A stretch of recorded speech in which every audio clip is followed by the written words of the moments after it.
Alors là, chapeau. Letto.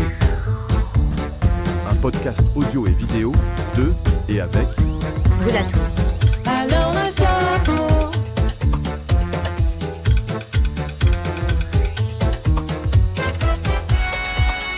Laurent Petit-Guillaume, bonjour.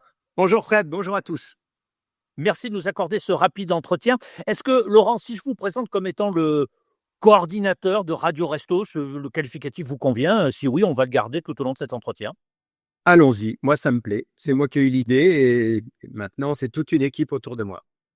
Je vois ça parce que c'est cette année la 6e édition qui démarre exactement, d'ailleurs, 40 ans après l'appel de Coluche à la radio. Comment vous avez travaillé, si j'ose dire, pour intégrer cette dimension anniversaire symbolique dans la programmation de 2026 de 2025 de Radio Resto? Ouais. Alors on va en parler dans toutes les émissions puisqu'il y a 48 heures d'émission et qu'à chaque fois ce sont des sessions de 2 heures. À chaque groupe aura pour mission de rappeler évidemment que les Restos du Cœur ont 40 ans cette année. Effectivement, ça tombe pile poil le week-end ou enfin le mois de septembre, 26 septembre 85, lorsque Coluche lance sur Europe 1 cette idée. Et effectivement, pour cet anniversaire, on a réussi quelque chose d'assez ambitieux, très difficile à mettre au point, mais on a mis d'accord les 5 groupes principaux de nos radios en France pour qu'une heure sur les 48 heures soit diffusée en même temps sur, alors je vais donner la liste tout de suite, Rire et Chanson, Fun, RFM, Chant de France et Ici. Il me fallait une radio par groupe. Donc, les indépendants, le groupe Énergie, le groupe Europe 1, enfin le groupe Lagardère, etc., etc. Le groupe RTL, Radio France et les indépendants représentés par Chant de France.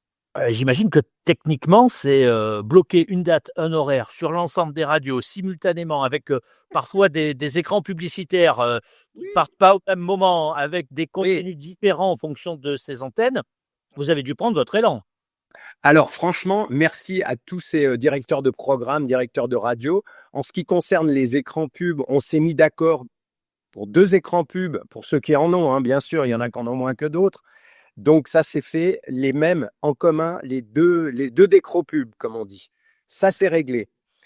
Techniquement, c'est pas si difficile que ça aujourd'hui de passer. Non, ça c'est chaque radio a un technicien qui a été en contact avec le nôtre pour qu'on soit au point. Voilà, globalement, techniquement, c'était des choses évidemment à voir auparavant. C'est toujours en cours actuellement, mais on est sur une bonne voie, on va dire. Et puis voilà, après, le contenu, il faut que ce soit effectivement une émission où on va parler des 40 ans, de l'appel de Coluche. Normalement, nous aurions avec nous Maryse Gildas, qui était présente, Marie, lorsque sur Europe 1, Coluche a lancé cet appel. Alors, il y aura un Master of Ceremony, si j'ose dire, pour Oui, c'est Arthur. piloter tout ça. C'est Arthur, d'accord. Oui, il me fallait quelqu'un qui ne soit pas en radio. Voilà, c'est la fin de cette partie d'Alors là, chapeau, disponible gratuitement. C'est déjà fini? Eh oui, c'est fini. Mais si vous désirez découvrir la suite de cet épisode, retrouvez-nous sur la lettre.pro/ALC en majuscule, ALC. Et souscrivez à un abonnement pour accéder à tous nos contenus. Ah ben d'accord. Ben j'y vais alors.